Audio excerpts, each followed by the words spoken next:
Students, मैं doctor Vijay Kumar, assistant professor EFM, government girls college Shahpura.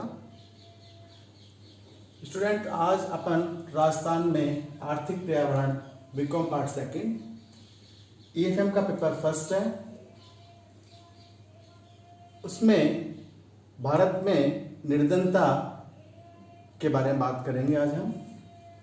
देखिए, जो कोफी अन्नान साहब थे, पूर्व संयुक्त राष्ट्र महासचिव, उन्होंने कहा कि विश्व का लगभग 1/5 पॉपुलेशन प्रतिदिन $1 से भी कम पर अपना जीवन निर्वाह करती है।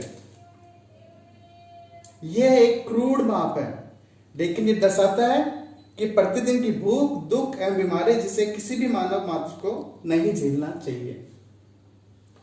वर्ष 2011-12 में देश की गरीबी रेखा से जीवन यापन करने वाले लोग लगभग 21.9 थे। यहां देखने की बात है कि विभिन्न प्रकार की समितियां भारत सरकार ने बनाई थी। रंगराजन समिति, तेंदुलकर समिति और प्रोफेसर लकड़ावाला ने, इन्होंने कई समितियां बनाई और उन्होंने BPL के बारे में अपनी अपनी विचारधारा दी। प्रोफेसर तेंदुलकर समिति ने जो भारत की जनसंख्या 2011-12 में है, उसके आधार पर कहा कि 21.9 पॉपुलेशन गरीबी की रेखा यानी BPL की रेखा से नीचे अपना जीवन यापन कर रही है। जबकि रंगराजन समिति बोलती है कि लगभग भारत में 29.5 पॉपुलेशन BPL है, यानी बिलो पॉवर्टी लाइन है। 2011-12 में बात करते हैं तो हमारे देश में लगभग 109.8 मिलियन ग्रामीण लोग, BPL में कितने लोग आ रहे हैं? 109.8 मिलियन ग्रामीण लोग और लगभग 29 मिलियन शहरी क्षेत्र के लोग BPL की श्रेणी के अंदर आते हैं। कहा जाता था कि अर्थशास्त्र एक धन का विषय है, जिसमें धन की बात करी जाती है, धन कैसे कमाया जाता है और धन को कैसे उपभोग किया जाता है, केवल उसकी बात ही की जाती थी। लेकिन वर्तमान में अर्थशास्त्र एक आर्थिक विकास करने का शास्त्र हो गया है। निर्धनता की बात करता है वो कि किस प्रकार से हम इस निर्धनता को दूर करें। देखिए, निर्धनता एक सामाजिक अभिशाप है। निर्धनता एक सामाजिक अभिशाप है। आप सोचिए, वो व्यक्ति जिसे जीवन की आधारभूत आवश्यकताएं, रोटी कपड़ा मकान स्वास्थ्य और चिकित्सा से भी, बुनियादी आवश्यकताओं से भी वंचित रहना पड़े, वो व्यक्ति निर्धन है। उसे अपने किस तरह सामाजिक स्थिति का सामना करना पड़ता होगा। योजना आयोग, जो अब नीति आयोग के रूप में काम कर रहा है, अब उसे हमने नीति आयोग कहा है। 1/1/2015 के बाद इसे हमने नीति आयोग कहा है। और आप लोगों को जानकर खुशी होगी कि हमारे राजस्थान के अरविंद पनगड़िया नीति आयोग के पहले उपाध्यक्ष रहे हैं। देखिए, नीति आयोग राष्ट्रीय एवं राज्य स्तर पर गरीबी रेखा को मापने का काम करता है। नीति आयोग राष्ट्रीय एवं राज्य स्तर पर गरीबी रेखा के लोगों की संख्या एवं प्रतिशत अनुपात को लगाने वाली एक नोडल एजेंसी है। वर्ड बोल रहा हूं मैं, नोडल एजेंसी है। जबकि भारत में NSSO, national sample survey organisation, राष्ट्रीय प्रतिदर्श सर्वेक्षण कार्यालय, ये हमारी पॉपुलेशन की गणना करता है। इसका काम हर 5 साल में 5 वर्ष में उपभोक्ता व्यय के संबंध में अनुमान लगाता है और 2011-12 में इसका 68वां चक्र पूरा हुआ था। भारत में जो निर्धनता की बात की जाती है, निर्धनता की अवधारणा की बात की जाती है, वो निरपेक्ष आधार पर ली गई है। उन्होंने कहा कि जो न्यूनतम उपभोग व्यय है या कैलोरी उपभोग व्यय है, अगर वो भी, जो मैं बताऊंगा आंकड़े, उससे भी कम है तो वो BPL की श्रेणी में आता है। देखिए, एक चीज है BPL और APL। BPL means below poverty line, वो व्यक्ति जो अपने जीवन की बुनियादी आवश्यकताओं को भी पूरा नहीं कर पा रहे हैं, जिनको जीने के लिए रोटी कपड़ा मकान स्वास्थ्य और चिकित्सा भी नहीं मिल पा रही है। और एक है APL, अब वो पॉवर्टी लाइन। BPL से जो ऊपर लोग हैं वो APL की श्रेणी के अंदर आते हैं। भारत के राजस्थानी ग्रामीण क्षेत्रों में लोग आजकल क्यों BPL बनवाना चाह रहे हैं? हर व्यक्ति को देखिए वो बीपीएल के लिए भागता रहता है पंचायत समितियों के अंदर, सरपंचों के पीछे, सचिवों के पीछे। क्यों? क्योंकि भारत सरकार, राजस्थान सरकार ने बीपीएल्स के लोगों के लिए विभिन्न प्रकार की योजनाएं जारी कर रखी है। वो निःशुल्क योजनाएं हैं जिनका बेनिफिट्स वो अपने जीवन में उठाता है। जगत चिकित्सा के लिए बहुत सारी सुविधाएं आपको मिलेगी देखने के लिए। एक होता है निर्धनता अनुपात। निर्धनता अनुपात क्या है? अगर देश में निर्धन व्यक्तियों की संख्या में देश की पॉपुलेशन का भाग दे दिया जाए, मैं बोल रहा हूं देश में निर्धन व्यक्तियों की संख्या का देश की पॉपुलेशन का भाग दे दिया जाए और उसको 100 से गुना कर दिया जाए तो हमारे सामने निर्धनता अनुपात आ जाता है। उसे हम निर्धनता अनुपात कहते हैं। अपन चलते आगे की तरफ कि गरीबी रेखा को या गरीबी के बारे में या निर्धनता के बारे में क्या क्या अवधारणाएं हैं। देखिए, दो प्रकार की अवधारणाएं हैं, एक है निरपेक्ष अवधारणा और दूसरी सापेक्ष अवधारणा। निरपेक्ष अवधारणा और सापेक्ष अवधारणा। निरपेक्ष अवधारणा ये बताता है कि व्यक्ति की जीवन की अनिवार्य आवश्यकताएं पूरी नहीं कर पा रहा है, जबकि सापेक्ष अवधारणा ये बताता है कि अलग अलग व्यक्तियों से हम आय की तुलना करते हैं, अलग अलग व्यक्तियों पे हम बताते हैं कि उनकी आय में असमानता कितनी है। एक व्यक्ति की आय की तुलना दूसरे व्यक्ति की आय की तुलना से की जाती है और वो अत्यंत कम पाई जाती है, तो उसे हम बीपीएल कहते हैं।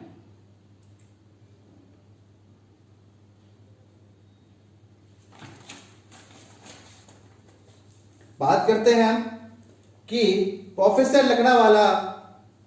लकड़ावाला ने अपनी जो बात कही थी, उन्होंने निर्धनता के अनुपात लगाए थे वो यूआरपी। देखिए, मैं वर्ड बोल रहा हूं यूआरपी, आप ध्यान दीजिए।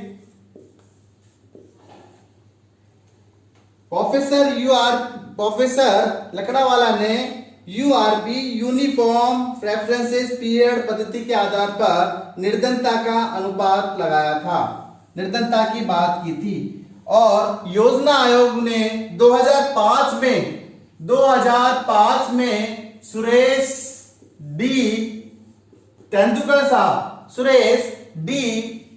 साहब को निर्धनता का अनुमान लगाने के लिए एक विशेष समूह का गठन किया था। उनकी अध्यक्षता में उन्होंने बताया था कि प्रोफेसर तेंदुलकर साहब ने बताया था कि 2004-5 की कीमतों पर प्रति व्यक्ति मासिक उपभोग व्यय, monthly per capita consumable expenditure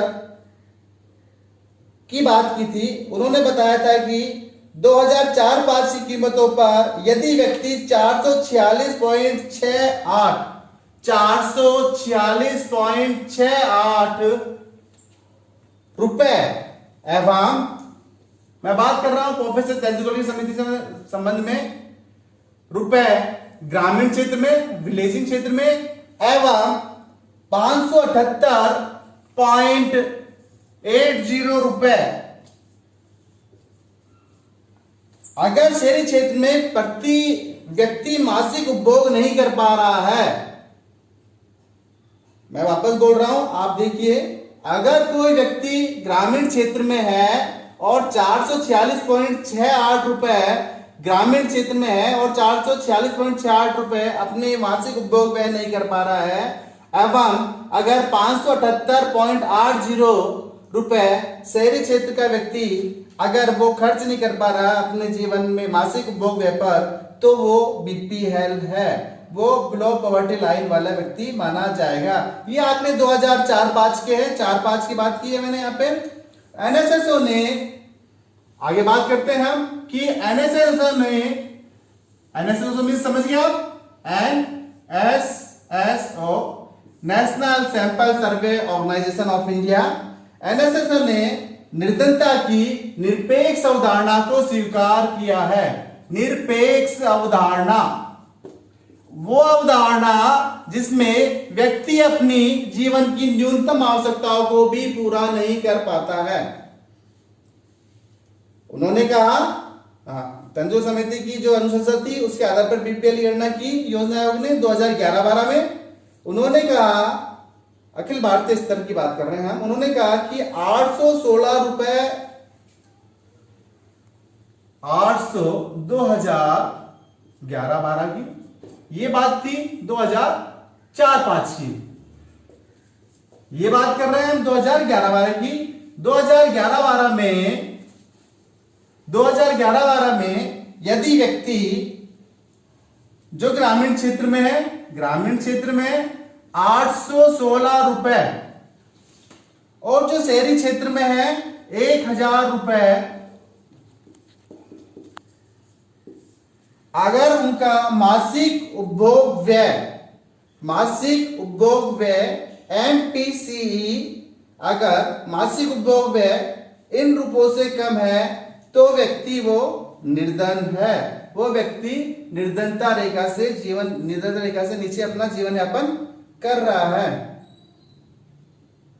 2011-12 में ही डॉक्टर सी रंगराजन समिति ने कहा कि राजस्थान में जो निर्धनता अनुपात है वो 21.7 है। बात कर रहे हैं राजस्थान की और बात कर रहे हैं डॉक्टर सी रंगराजन समिति की। उनके अनुसार लगभग भारत में राजस्थान में 21.7 बीपीएल लोग निवास करते हैं, और ये ग्रामीण क्षेत्रों में इसका निर्धनता अनुपात, मैं वापस लिख देता हूं आपकी सुविधा के लिए कि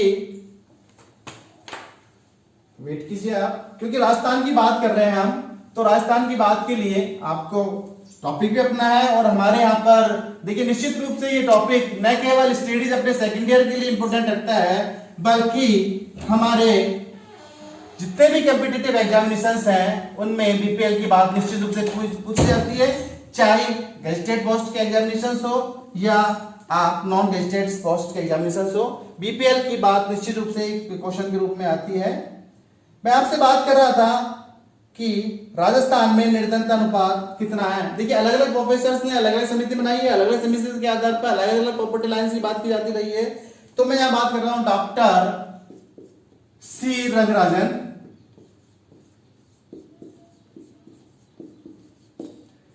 डॉक्टर सी रंगराजन की समिति थी। उन्होंने कहा 2011-12 में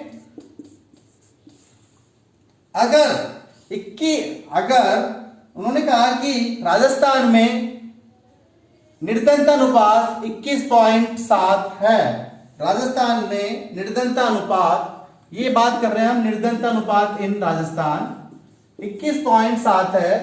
और अगर बात करते हैं कि ग्रामीण क्षेत्र में कितना है, तो ग्रामीण क्षेत्र में ये निर्धनता अनुपात राजस्थान में 21.4% है एवं शहरी क्षेत्र में 22.5% है। यानी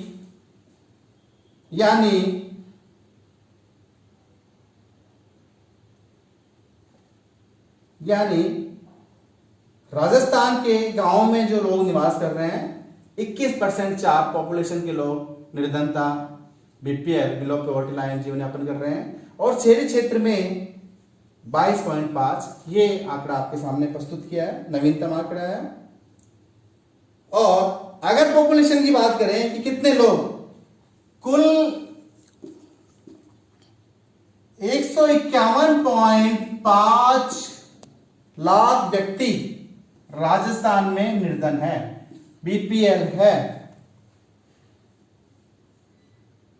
इसमें से 112 व्यक्ति ग्रामीण क्षेत्र में, 112 लाख व्यक्ति ग्रामीण क्षेत्र में एवं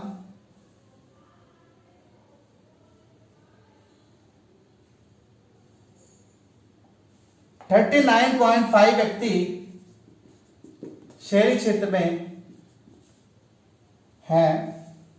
अब बात करते हैं कि राजस्थान में पॉपुलेशन गरीब क्यों है, गरीबी की रेखा के जीवन यापन क्यों कर रहे हैं, या हमारी स्थिति ऐसी क्यों है कि हम निर्धनता की श्रेणी में आ रहे हैं। कुछ आंकड़े मैं आपको बताने का प्रयास कर रहा हूं कि भारत की बात कर रहा हूं इस समय। भारत में सर्वाधिक निर्धनता अनुपात छत्तीसगढ़ के अंदर है।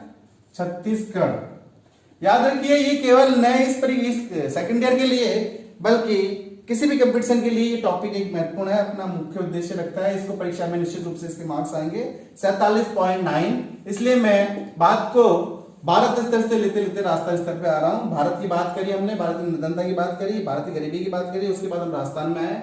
अगर छत्तीसगढ़ की बात करते हैं तो छत्तीसगढ़ में सबसे ज्यादा निर्धनता अनुपात है 47.9%, और सबसे कम जो लोग गरीब रह रहे हैं वो गोवा में है। 6.3% लोग गोवा में है जो बीपीएल हैं। देखिए राजस्थान में निर्धनता को प्रभावित करने वाले कारण, राजस्थान में निर्धन क्यों है, तो सबसे पहली बात है कि हमारी ऐतिहासिक एवं भौगोलिक परिस्थितियां। हमारे राजस्थान की जो भौगोलिक परिस्थिति है वो आपको जानकारी है, लगभग 60% क्षेत्रफल हमारे यहाँ पे मरुस्थल के अंदर आता है। अगर जिस राज्य का 60% क्षेत्रफल मरुस्थल में आता हो, जहां नितांत रूप से पानी की कमी पाई जाती हो, फसलें उत्पादन में समस्या आती हो, ऐसी जगह पर आप सोच सकते हैं कि वहां लोग किस तरह से निर्धन अपना जीवन यापन कर रहे हैं। सेकंड बात करते हैं कि जनसंख्या वृद्धि। देखिए 2000 सेकंड बात है जनसंख्या वृद्धि। राजस्थान में निर्धन क्यों है? जनसंख्या वृद्धि। कि राजस्थान में जनसंख्या वृद्धि क्या थी?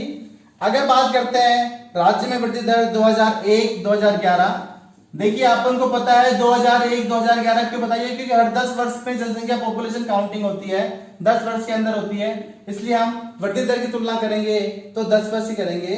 तो राज्य में वृद्धि दर 2001-11 के अंदर 21.30 थी, राज्य की बात कर रहा हूं मैं। और जबकि राष्ट्र में जो वृद्धि दर थी 2001-11 के अंदर, राष्ट्र मतलब देश स्तर पर जो वृद्धि दर थी वो थी 17.7। यानी सीधी सी बात है, हमारे राज्य के अंदर पॉपुलेशन की रेट ज्यादा है, जबकि भारत स्तर पर पॉपुलेशन की रेट राज्य की तुलना में कम है। अगर जिस राज्य की पॉपुलेशन ज्यादा होगी तो डेफिनेटली वहां पर लोग बीपीएल होंगे। बीपीएल क्यों होंगे? क्योंकि बीपीएल में जो पॉपुलेशन के अंदर जो ग्रामीण लोग हैं वो ज्यादा आते हैं, और इसके अलावा जो एससी एसटी ओबीसी का प्रतिशत है, SC ST, I repeat again, SC ST OBC का जो प्रतिशत है वो ज्यादा होता है, और इसमें सामान्यतः गरीबी पाई जाती है। मैं वर्ड्स यूज कर रहा हूं एससी एसटी ओबीसी, इसमें सामान्यतः गरीब व्यक्ति या गरीबी पाई जाती है। ज्यादा मात्रा में जो पॉपुलेशन है, इनकी पॉपुलेशन की जो पार्ट्स है, इनकी पॉपुलेशन में जो व्यक्ति हैं वो ज्यादा गरीब पाए जाते हैं, इसलिए हमारा राज्य पॉपुलेशन की दृष्टि से तेजी से बढ़ रहा है और तेजी से गरीबी की तरफ जा रहा है। कृषि उत्पादन में अनिश्चितता,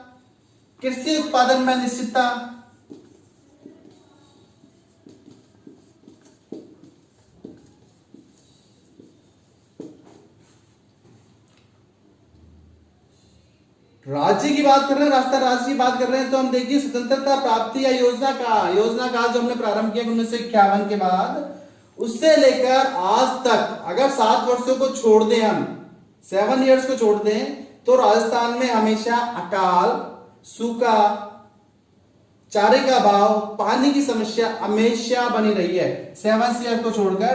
तो आप सोच सकते हैं कि हमारे यहाँ जहां पर कि राज्य में सूखा, अकाल, पानी की समस्या, खाने की समस्या, चारे की समस्या, खाद्यान्न की समस्या, सारी समस्याएं हैं, तो वहां के लोग निश्चित रूप से बीपीएल होंगे। पिछड़ा सामाजिक ढांचा,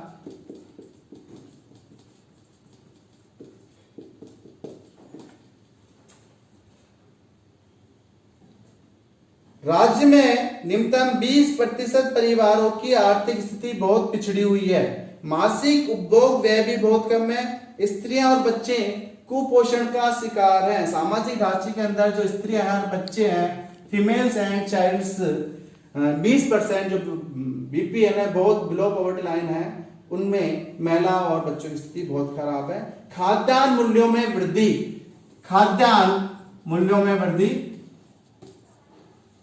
दाल, चीनी, तेल जो हमारे लिए जीवन के लिए आधारभूत आवश्यकताएं हैं, उनमें निश्चित रूप से तेजी से बढ़ोतरी होती रहती है। अगर इनमें बढ़ोतरी होगी और जो व्यक्ति है उसकी मासिक आमदनी कम रहेगी। देखिए मैं क्या बोल रहा हूं, खाद्यान्नों में बढ़ोतरी होती है दूसरी तरफ उसकी मासिक आय लिमिट है, सीमित है, स्थिर है, और दूसरी तरफ खाद्यान्न बढ़ रहे हैं, तेजी से रेट्स बढ़ रही है, तेल चीनी का भाव बढ़ रहा है, तो वो अपना जो उपभोग व्यय है, कैंडिडेट क्या करेगा, अपना जो मासिक आय है उसमें से उपभोग व्यय पर वो कम राशि व्यय करेगा। और अगर उपभोग जो हमारा मापदंड ही कैलोरी पर है, अगर उपभोग व्यय कम कर रहा है, कैलोरी नहीं मिल रही है उसे, तो हम वो बीपीएल की श्रेणी में चला जाएगा। राजस्थान में औद्योगिक पिछड़ापन है, सब जानते हैं। पंजाब, हरियाणा, गुजरात, महाराष्ट्र आदि राज्यों से हम तुलना करते हैं तो हमारे यहाँ पर बहुत अधिक पिछड़ापन औद्योगिक क्षेत्र में पाया जाता है।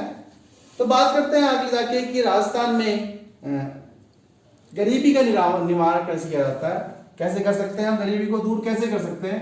देखिए, हर व्यक्ति चाहता है कि वो बीपीएल नहीं रहे, वो एपीएल रहे, वो अपना जीवन आसानी से और आवश्यकताओं को पूरा करते हुए, अपने जीवन की अनिवार्य आवश्यकताओं को पूरा करते हुए वो यापन कर सके, अपना जीवन जी सके।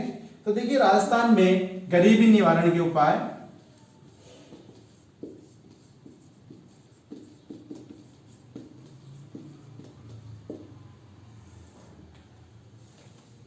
जनसंख्या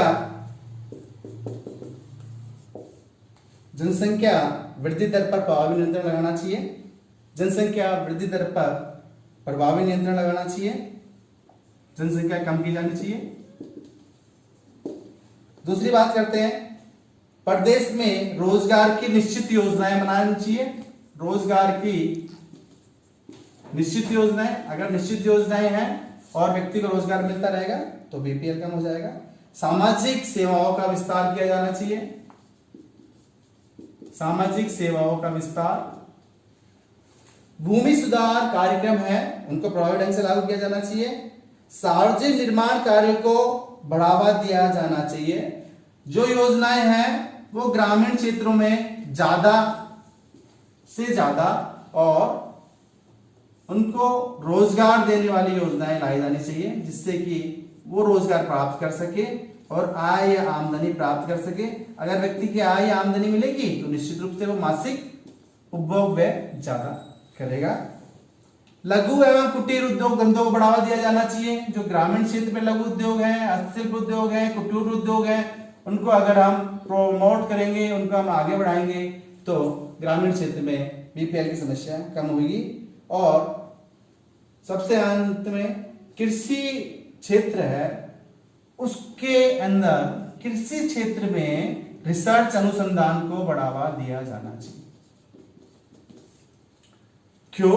अगर रिसर्च को आपने इसके अंदर बढ़ावा दिया और पैदावार ज्यादा हुई, कृषक की पैदावार अगर ज्यादा होती है और कृषि उन्नत होती है तो उसको कृषि में रोजगार मिल जाएगा, और कृषि में रोजगार मिल गया, पैदावार ज्यादा हो गई, उसकी सेल्स ज्यादा हो गई, उससे ज्यादा पैसे मिले तो डेफिनेटली वो ज्यादा आमदनी प्राप्त करेगा, तो वो अपना जीवन अच्छे से एपीएल से जी पाएगा। कुछ योजनाएं मैं आपको नाम लेता हूं, अपन अगली क्लास के अंदर इसकी डिटेल बात करेंगे। देखिए, जो रोजगार सृजन के जो कार्यक्रम थे, रोजगार सृजन कार्यक्रम थे, प्रमुख रूप से निम्नलिखित थे।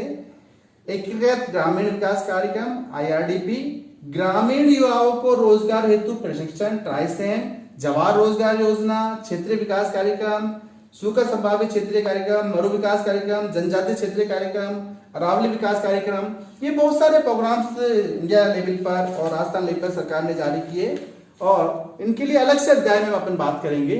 आज के लिए आपको इतना ही, फिर मिलते हैं कल। Thank you very much. I am doctor Vijay Kumar.